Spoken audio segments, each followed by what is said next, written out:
आझाद मैदान ते मेट्रो असा एक भव्य मोठा मोर्चा निघालेला आहे।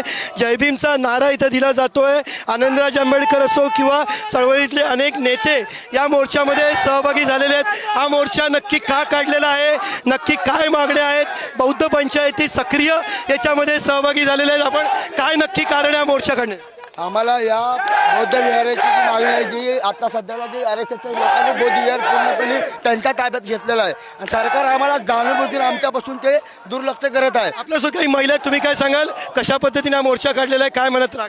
आमचं जे विहार आहे आम्हाला मिळालंच पाहिजे आणि आमची जी विहारावर जी कमिटी आहे ती आमचीच हवी आहे। जी आधीपासून जी हुकुमशाही ती चालू होती ती नको आहे आम्हाला। लोकशाही पद्धतीने आम्ही ह्या मोर्चात सगळे सामील आहोत। डॉक्टर बाबासाहेब आंबेडकरांच्या संविधानानुसार आम्ही हा आंदोलन काढलेलं आहे आणि आम्हाला आमचा अधिकार मिळाला। तुम्ही कुठनं निघाला? पोलिसांनी अडवणूक केली? आम्ही आज आमच्या बऱ्याच लोकांना त्यांनी पकडून गाडीत टाकलं आमच्या लोकांना। आम्ही काय आरोपी आहोत का? हे चुकीचं आहे ना? बनतेजी या ना। आपल्यासोबत बनतेजी मोर्चा काढलेला बौद्ध गयाचा विषय काय, तुमची मागणी? आमची मागणी हेच आहे की आमचं आम्हाला मिळालं पाहिजे। तुमचं तुम्हाला ठेवा, आमचं आम्हाला द्या।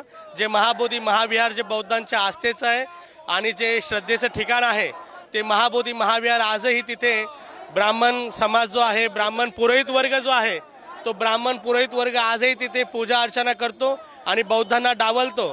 तर आमचं हेच म्हणणं आहे की all member should be a Buddhist in Mahabodhi शासन दरबारी ऐकलं जाईल असं वाटतं?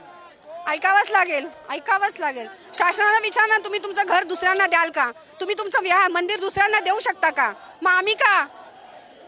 निश्चित मोठा मोर्चा निघालेला आहे। मेट्रो पासून जे आझाद मैदान याच्या दरम्यानच्या रस्त्यावरती हा मोर्चा आहे। घोषणा दिल्या जात आहेत आणि आंबेडकरी चळवळीतले अनेक नेते या मोर्चामध्ये सहभागी झालेले आहेत। कॅमेरापर्सन कविता गिरीसोबत पंकज दळवी, पुढारी न्यूज, मुंबई।